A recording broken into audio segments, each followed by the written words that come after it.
Salam verəcək dostlar. Bugün sizlərlə Free Fire olacaq. Və yuxarı çıxdılar.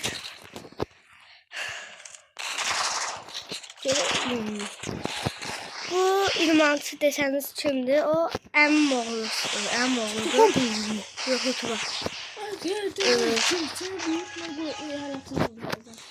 Sadəcə bir şey düşdü. Əmim olmana biraz qarışır. Ben aşağı düştüm. Bu amaca emin oldu. O TikTok'a koyacak. O TikTok'a koyacak.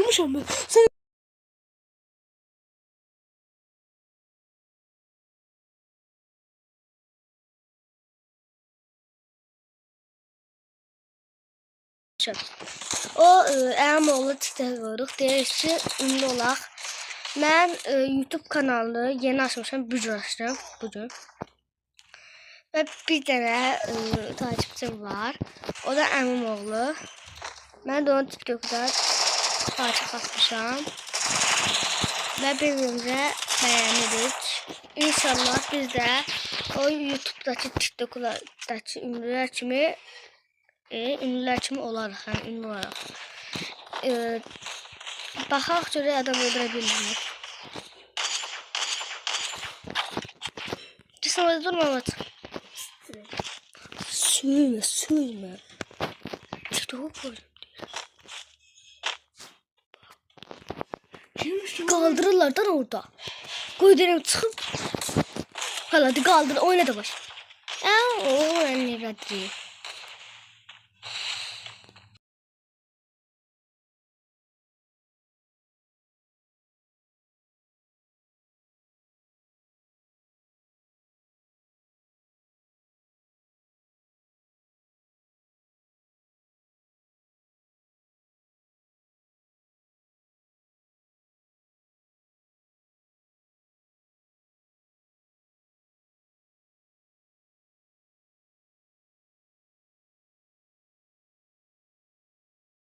Gördüğünüz gibi bir dənə aparırıq.